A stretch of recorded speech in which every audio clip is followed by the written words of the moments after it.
কোরআন যে সমাজের গাইডলাইন দিয়েছে সেই ধরনের একটি সমাজ বিনির্মাণে আমরা আমাদের দায়িত্ব পালন করি। আজকে আমরা আল্লাহ শুকরিয়া আদায় করছি আমিরে জামাতকে এমপি হিসাবে এবং জাতীয় সংসদের বিরোধী দলীয় নেতা হিসাবে আজকে প্রথম রমজানের প্রথম ইফতার তিনি এতিমদের সাথে করছেন।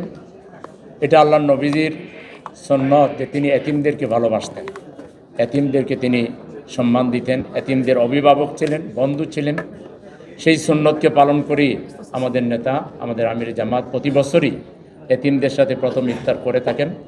আজকেও তিনি মেহরবানি করে সময় দিয়েছেন, এই জন্য আমরা ঢাকা মহানগরী পক্ষ থেকে তাকে আন্তরিক ধন্যবাদ জানাচ্ছি, মোবারকবাদ জানাচ্ছি এবং আমরা এটাই আহ্বান জানাচ্ছি যে আমাদের এই প্রিয় জন্মভূমি বাংলাদেশকে সুন্দর করার জন্য, এই বাংলাদেশকে ফ্যাসিবাদ মুক্ত করার জন্য, এই বাংলাদেশকে একটি কল্যাণের বাংলাদেশ হিসাবে, ইনসাফের বাংলাদেশ হিসাবে প্রতিষ্ঠা করার জন্য আমরা আমাদের আমিরে জামাতের নেতৃত্বে এগিয়ে যাব।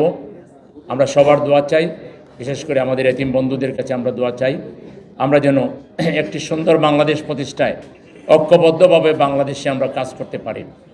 বাংলাদেশের মানুষের যে চেতনা, এদেশের মানুষ ইসলাম প্রিয়, এদেশের মানুষ কোরআন প্রিয়, এদেশের মানুষ কোরআনের চেতনায় বিশ্বাস করে, সেই কোরআন এই মাহে রমজানে নাজিল হয়েছে।